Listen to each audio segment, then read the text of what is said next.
तो दोस्तों कैसे हैं आप सभी लोग? सबसे पहले तो आप हमें कमेंट बॉक्स में कमेंट यह करके बताइए कि आप लोगों का आज जो सोशल साइंस का एग्जाम हुआ है वह कैसा गया है? यदि बढ़िया गया है तो एक बार आप लोग जो है ना कमेंट बॉक्स में यस सर ज़रूर लिखिएगा। साथ ही साथ आप कितना नंबर एक्सपेक्ट कर रहे हैं कि साइंस में 80 में आपका कितना आ रहा है? कम से कम 70 तो आ ही रहा है ना?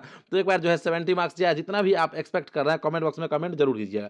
तो आज आते हैं अब की वीडियो पे। तो देखिए कल जो आप लोगों का एग्जाम होने वाला है वह साइंस का एग्जाम होने वाला है। तो साइंस के लिए ठीक है ना पूरे साइंस यानी कि भौतिकी हो गया, रसायन शास्त्र हो गया और जीव विज्ञान, ये सभी से चुन-चुन के जो टॉप मोस्ट वीवीआई ऑब्जेक्टिव ना वो हम 100 ऑब्जेक्टिव आप लोगों के लिए लेके आए हैं। तो आपको बस पूरा वीडियो को देखना है, एक भी सेकंड स्किप नहीं करना है, एक भी क्वेश्चंस को नहीं छोड़ना है। पूरा का पूरा क्वेश्चंस लिख के ज़रूर बताइएगा। तो चलिए शुरू करते हैं और देखते हैं कि सबसे पहला नंबर जो क्वेश्चन है वो क्या है? यहाँ पे देखिए सबसे पहला नंबर जो क्वेश्चन है वो देखिए यहाँ पे है कि लेंस में मुख्य फोकस की संख्या कितनी है। क्वेश्चन आपसे पूछ रहा है कि लेंस में मुख्य फोकस की संख्या कितनी है। तो यहाँ पे देखिए कि ऑप्शन ए में है 2, बी में है 1, सी में है 3 और डी में है कोई नहीं। तो लेंस में जो मुख्य फोकस का संख्या होता है मेरे भाई वो 2 होता है, यानी कि ऑप्शन नंबर ए जो है यही इसका राइट आंसर हो जाएगा।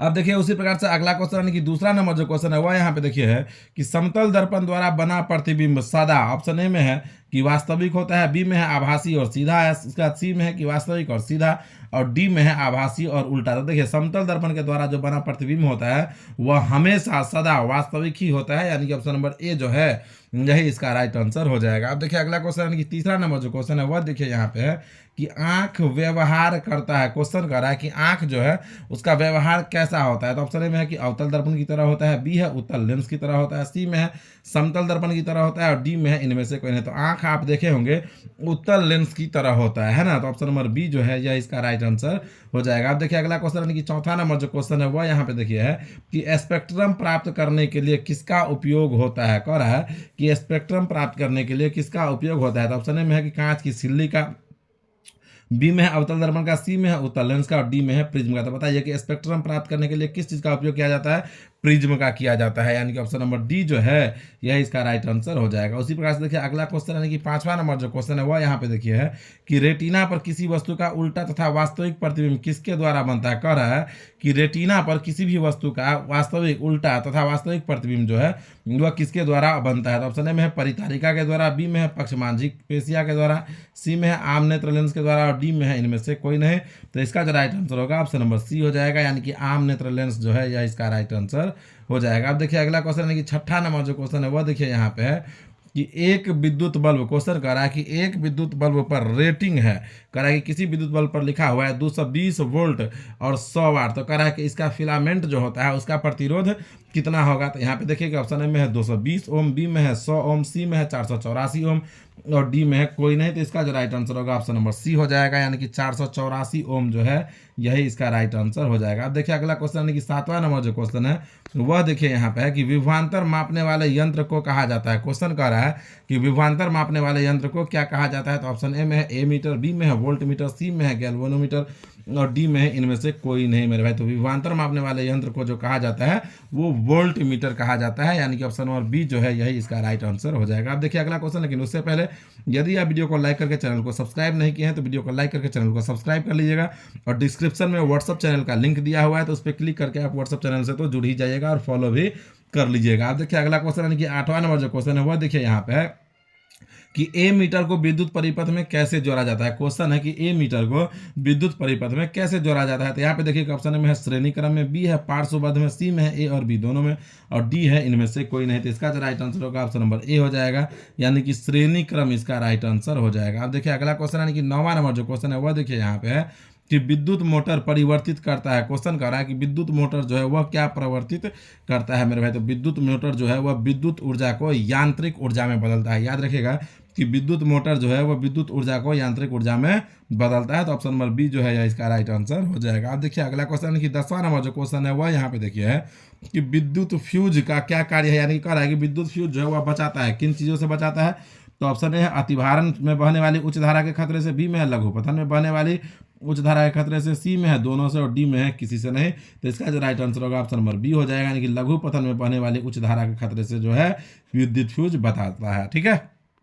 अब देखिए अगला क्वेश्चन, यानी कि 11वां नंबर जो क्वेश्चन है वह यहाँ पे देखिए है कि विद्युत धारा उत्पन्न करने की युक्ति को कहते हैं। कह रहा है कि विद्युत धारा उत्पन्न करने का जो युक्ति होता है उसे हम लोग क्या कहते हैं। इसका आंसर आप लोगों को कमेंट बॉक्स में कमेंट करके बताना है, ठीक है ना। और देखिए यहाँ पे आपको हिंट दे रहे हैं कि या तो ऑप्शन नंबर ए होगा या तो ऑप्शन नंबर सी होगा। ए और सी दोनों में से कोई एक है, तो आप लोग इसका आंसर कमेंट बॉक्स में कमेंट करके बताइए। अब देखिए अगला क्वेश्चन की 12वां नंबर जो क्वेश्चन है वह देखिए यहाँ पे है कि ऊर्जा के सभी रूपों में अनंत स्रोत किसे माना जाता है। कह रहा है कि ऊर्जा के सभी रूपों में अनंत स्रोत जो है वह किसे माना जाता है। तो ऑप्शन ए में है कोयला का, बी में है जल का, सी में है सूर्य का और डी में है परमाणु का।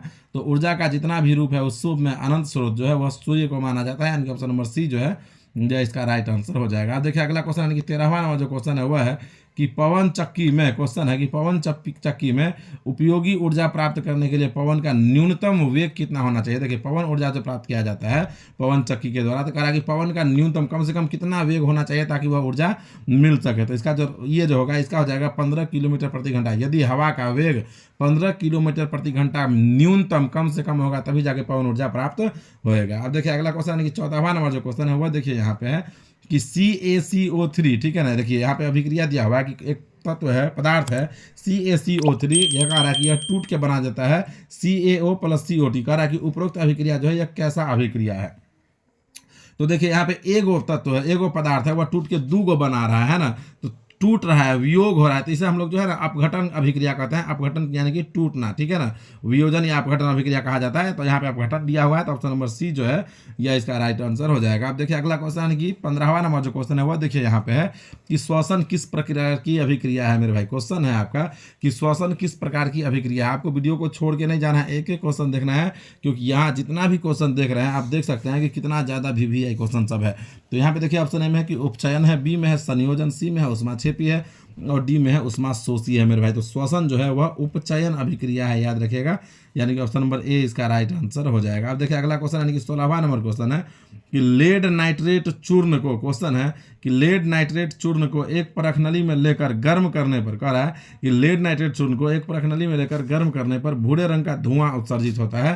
तो कह रहा है कि यह धुआं जो है सो ऑप्शन ए में है कि ऑक्सीजन गैस का है, बी में है NO2 का है, सी में है N2 गैस का है और डी में है लेड ऑक्साइड का है। तो इसका जो राइट आंसर होगा ऑप्शन नंबर बी हो जाएगा, यानी कि NO2 का है, यही इसका राइट आंसर हो जाएगा। अब देखिए अगला क्वेश्चन है कि 17वां नंबर जो क्वेश्चन है वह देखिए यहाँ पे है कि निम्नलिखित में कौन लवण है। क्वेश्चन कह रहा है कि निम्नलिखित में कौन लवण है। तो ऑप्शन ए में है HCl, बी में है NaOH, सी में है K2SO4 और डी में है NH4OH मेरे भाई।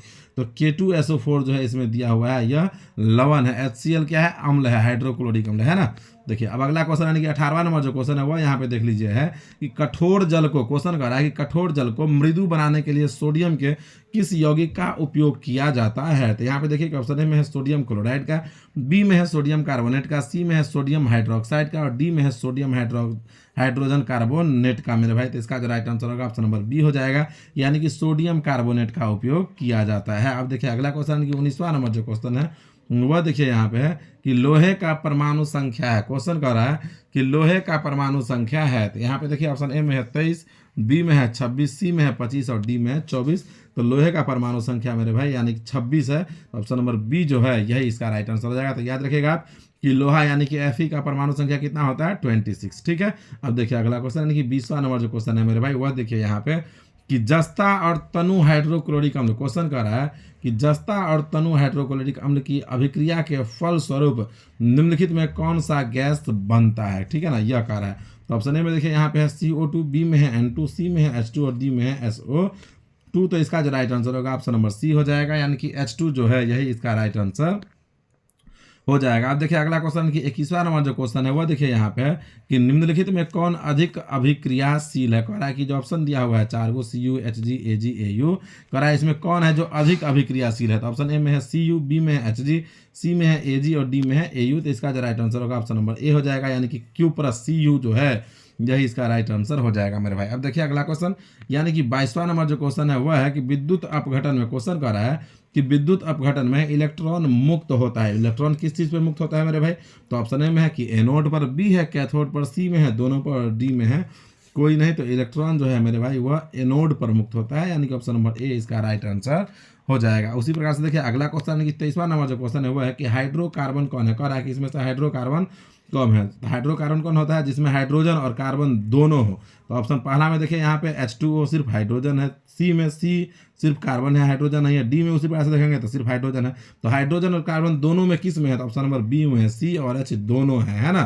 तो ऑप्शन नंबर बी इसका राइट आंसर हो जाएगा। अब देखिए अगला क्वेश्चन है कि 24वां नंबर जो क्वेश्चन है यहाँ पे देखिए है कि COOH अभिक्रियाशील मूलक को हम लोग क्या कहते हैं, इसे हम लोग क्या कहते हैं, तो इसे हम लोग कहते हैं अम्ल, यानी कि ऑप्शन नंबर सी इसका राइट आंसर हो जाएगा। अब देखिए अगला क्वेश्चन यानी कि 25वां नंबर जो क्वेश्चन है वह यहाँ पे है कि आवर्त सारणी में किस वर्ग में ऊपर से नीचे आने पर तत्व का धातुई गुण। कह रहा है कि आवर्त सारणी में किसी वर्ग में, आवर्त सारणी के किसी वर्ग में ऊपर से नीचे आने पर तत्व का धातुई गुण जो है ऑप्शन ए में है बढ़ता है, बी है घटता है, सी में है अपरिवर्तित रहता है, डी में है कोई नहीं।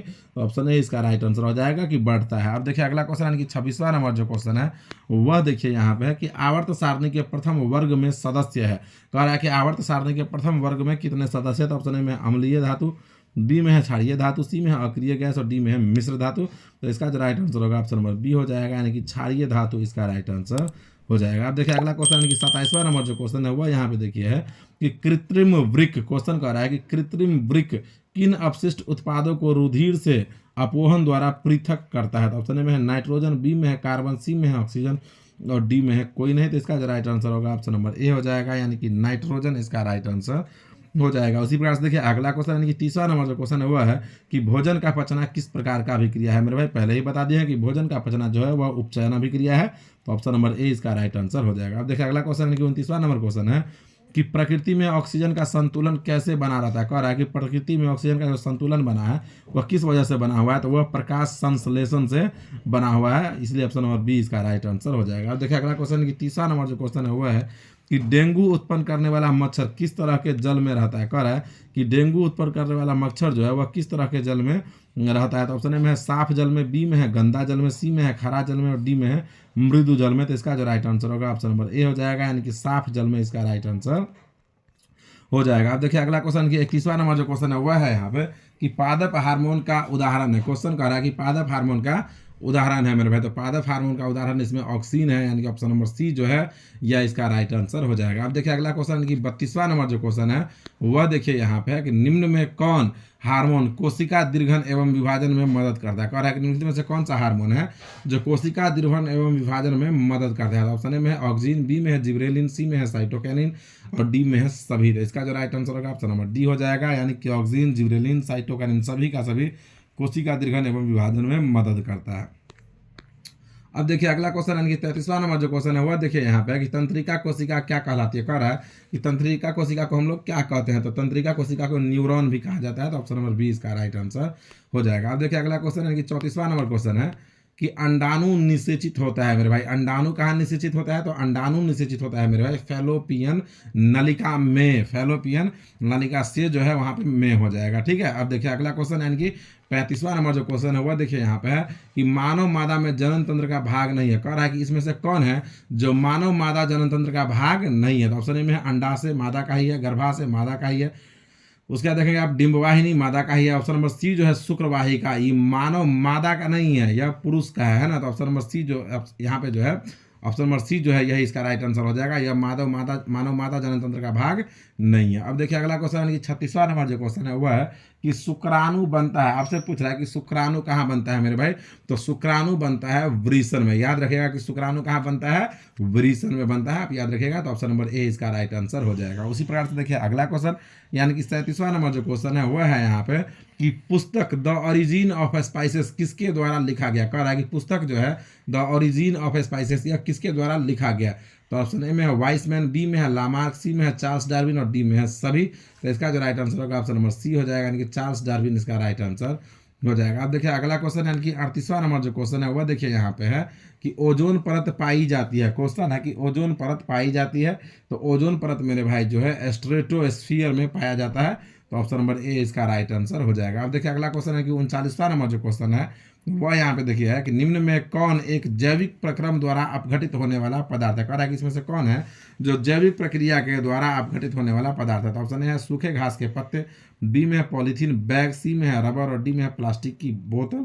तो ऑप्शन नंबर ए जो है सूखे घास पत्ते इसका राइट आंसर हो जाएगा। अब देखिए अगला क्वेश्चन की 40वां नंबर जो क्वेश्चन है वह देखिए यहाँ पे है कि निम्नलिखित में से कौन एक भूमिगत जल का उदाहरण है। कह रहा है कि निम्नलिखित में से कौन एक भूमिगत जल का उदाहरण है। तो ऑप्शन ए में है नदी, बी में है कुआं, सी में है तालाब और डी में है समुद्र। तो इसका जो राइट आंसर होगा ऑप्शन नंबर बी हो जाएगा, यानी कि कुआं इसका राइट आंसर हो जाएगा। अब देखिए अगला क्वेश्चन है कि 41वां नंबर जो क्वेश्चन है वह देखिए यहाँ पे है कि रासायनिक अभिक्रिया के दौरान किसी पदार्थ में ऑक्सीजन का ह्रास कहलाता है। कह रहा है कि रासायनिक अभिक्रिया के दौरान किसी पदार्थ में ऑक्सीजन का ह्रास क्या कहलाता है। तो ऑप्शन ए में है कि उपचयन, बी में है अपचयन, सी में है संचारण और डी में है इनमें से कोई नहीं। तो इसका जो राइट आंसर होगा ऑप्शन नंबर यहाँ पे बी हो जाएगा, यानी कि अपचयन इसका राइट आंसर हो जाएगा। अब देखिए अगला क्वेश्चन यानी कि 42वां नंबर जो क्वेश्चन है वह है कि कौन सा गैस वैश्विक ऊष्मन के लिए उत्तरदायी है। कह रहा है कि इसमें से कौन सा गैस है जो वैश्विक ऊष्मन के लिए उत्तरदायी है। तो कार्बन डाइऑक्साइड, यानी कि ऑप्शन नंबर ए जो है यह इसका राइट आंसर हो जाएगा। अब देखिए अगला क्वेश्चन है कि 43वां नंबर जो क्वेश्चन है वह देखिए यहाँ पे है कि पित्तरस कहाँ से स्रावित होता है। क्वेश्चन कह रहा है कि पित्तरस जो है वह कहाँ से स्रावित होता है। तो ऑप्शन ए में है अग्नाशय से, बी है यकृत से, सी है छोटी आंत से। तो पित्तरस जो है मेरे भाई वह अग्नाशय से स्रावित होता है, यानी कि ऑप्शन नंबर ए इसका राइट आंसर हो जाएगा। अब देखिए अगला क्वेश्चन है कि 44वां नंबर क्वेश्चन है कि कौन सा अभिलक्षण वंशागत नहीं है। कह रहा है कि इसमें से कौन सा अभिलक्षण है जो वंशागत नहीं है मेरे भाई। तो ऑप्शन नंबर ए में है आंख का रंग, बी में है चमड़ी का रंग, सी में है शरीर का आकार और डी में है बाल की प्रकृति। तो ऑप्शन नंबर डी जो है बाल की प्रकृति यही इसका राइट आंसर हो जाएगा। अब देखिए अगला क्वेश्चन कि 45वां नंबर जो क्वेश्चन है वो है कि आधुनिक आवर्त सारणी में समूहों की संख्या है। कह रहा है कि आधुनिक आवर्त सारणी में समूहों की कितनी संख्या है। तो ऑप्शन ए में है 7, बी है 8, सी है 9 और डी में है 18, यानी कि ऑप्शन नंबर डी जो है 18 यही इसका राइट आंसर हो जाएगा। अब देखिए अगला क्वेश्चन कि 46वां नंबर जो क्वेश्चन है वह है कि ग्लूकोज के एक अणु में ऑक्सीजन के कितने परमाणु होते हैं। कह रहा है कि ग्लूकोज के एक अणु में ऑक्सीजन का कितना परमाणु होते हैं। तो 6 परमाणु होते हैं। तो ऑप्शन नंबर बी इसका राइट आंसर हो जाएगा। उसी प्रकार से देखिए अगला क्वेश्चन कि 47वां नंबर क्वेश्चन है कि शुद्ध जल का पीएच मान कितना होता है मेरे भाई। तो देखिए जल जो होता है ना तो अम्लीय होता है ना तो क्षारीय होता है, जल होता है उदासीन, और उदासीन विलयन का पीएच मान होता है 7, यानी कि ऑप्शन नंबर बी इसका राइट आंसर हो जाएगा। उसी प्रकार से देखिए अगला क्वेश्चन की 48वां नंबर क्वेश्चन है कि किस वर्ण यानी कि रंग का तरंग दैर्ध्य सबसे बड़ा है। कह रहा है कि किस रंग का तरंग दैर्ध्य जो है सबसे अधिक होता है मेरे भाई। तो सबसे अधिक तरंग दैर्ध्य लाल का होता है। ऑप्शन नंबर ए इसका राइट आंसर हो जाएगा, और यही कारण है कि खतरे का संकेत भी लाल होता है क्योंकि वह दूर से ही दिख जाता है। अब देखिए अगला क्वेश्चन है कि 49वां नंबर क्वेश्चन है कि प्रकाश की किरणें गमन करती है। तो हमेशा मेरे भाई प्रकाश का किरण सीधी रेखा में ही गमन करती है, याद रखिएगा।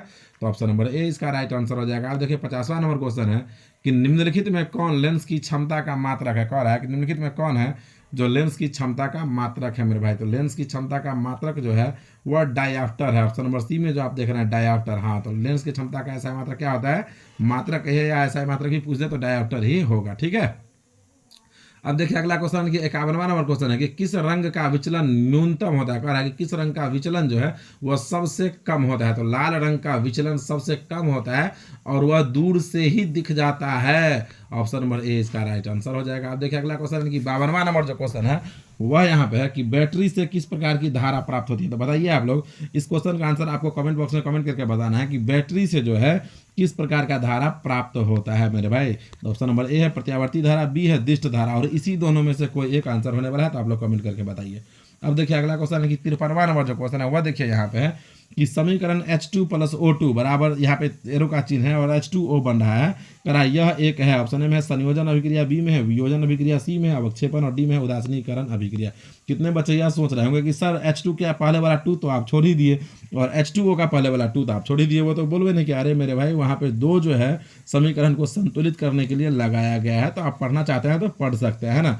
तो यहाँ पे देखिए कि 2 गो पदार्थ, ठीक है ना, 2 गो पदार्थ H2 हाइड्रोजन और ऑक्सीजन मिलकर जो है ना यहाँ पे H2O का निर्माण कर रहा है। 2 गो पदार्थ जुड़ रहा है आपस में, इसीलिए यह संयोजन अभिक्रिया होगा। अब देखिए अगला क्वेश्चन है कि 54वां नंबर जो क्वेश्चन है वह देखिए यहाँ पे है कि ग्लूकोज का रासायनिक सूत्र निम्नलिखित में से कौन है। कह रहा है कि इसमें से कौन है जो ग्लूकोज का रासायनिक सूत्र है। तो कमेंट करके बताइए। तो आप लोग ग्लूकोज का रासायनिक सूत्र आपको नहीं पता है, कौन है जल्दी से कमेंट करके बताइए। तो ग्लूकोज का रासायनिक सूत्र कमेंट कीजिए। अब देखिए 55वां नंबर क्वेश्चन है कि सोडियम की परमाणु संख्या है, आपसे पूछ रहा है कि सोडियम का परमाणु संख्या कितना होता है मेरे भाई, तो सोडियम का परमाणु संख्या होता है 11, यानी कि ऑप्शन नंबर ए जो है यही इसका राइट आंसर हो जाएगा। अब देखिए अगला क्वेश्चन है कि 56वां नंबर जो क्वेश्चन है वह देखिए मेरे भाई है कि अमीबा में अधिकांश पोषण कैसे होता है। कह रहा है कि अमीबा में अधिकांशतः पोषण जो होता है वह कैसा होता है, तो ऑप्शन ए में है शाकाहारी, बी में है अंतर्ग्रहण, सी में है सर्वाहारी और डी में है स्वपोषी। तो अमीबा में जो अधिकांश पोषण होता है वह अंतर्ग्रहण प्रक्रिया द्वारा होता है, ऑप्शन नंबर बी इसका राइट आंसर हो जाएगा। अब देखिए अगला क्वेश्चन है कि 57वां नंबर क्वेश्चन है